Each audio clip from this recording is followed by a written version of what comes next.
supported by Keith Board.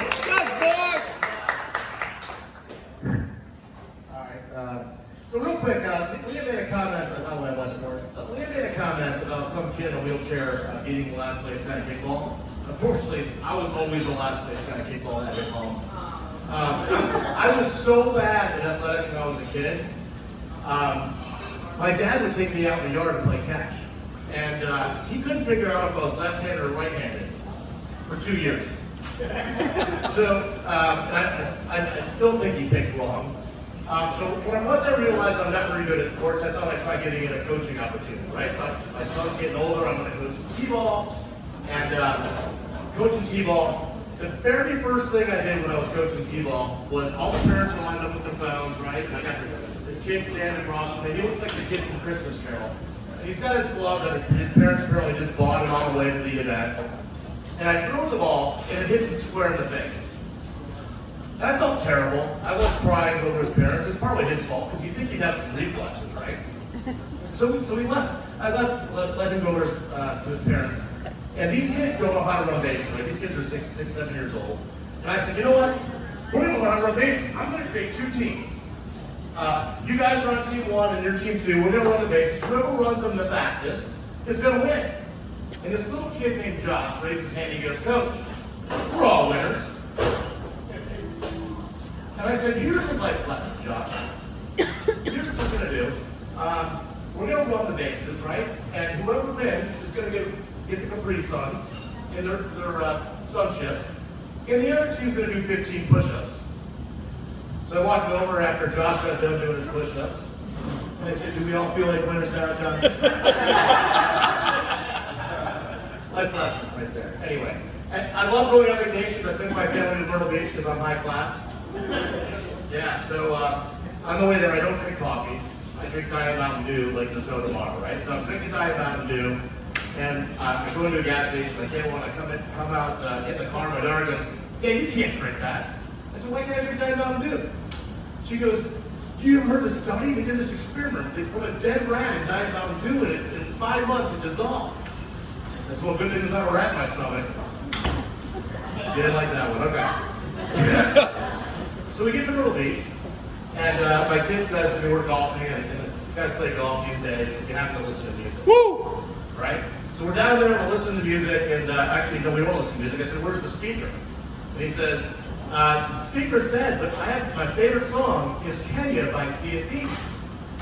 I said, Kenya by Sea of Thieves? I haven't heard that song before.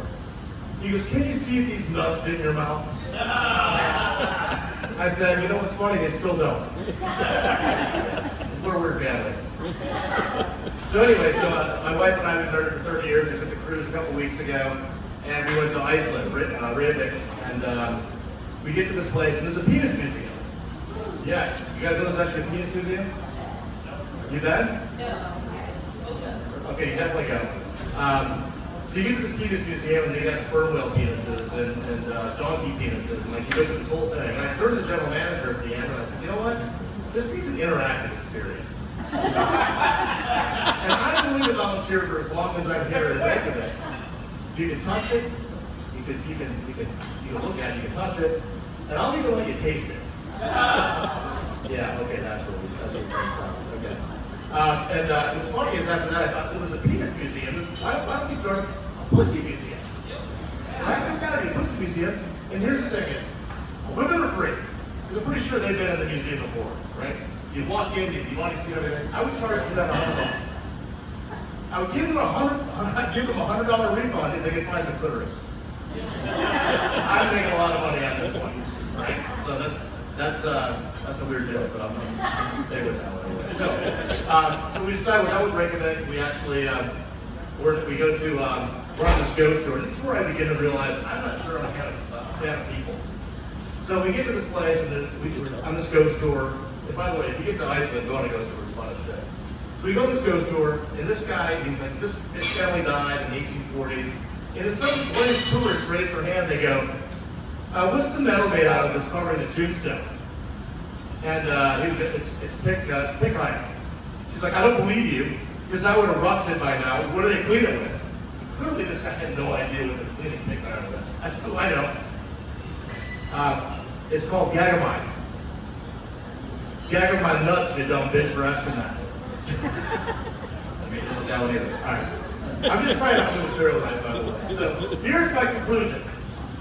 So we're going through Ireland, and we're doing a walking tour. We went to a pub, and then we actually went to we're going down this a channel in port, and there's all this 30 tourists following this guy, and he goes, tourists are like, oh yeah, look at all the fish in the water. What kind of fish are those?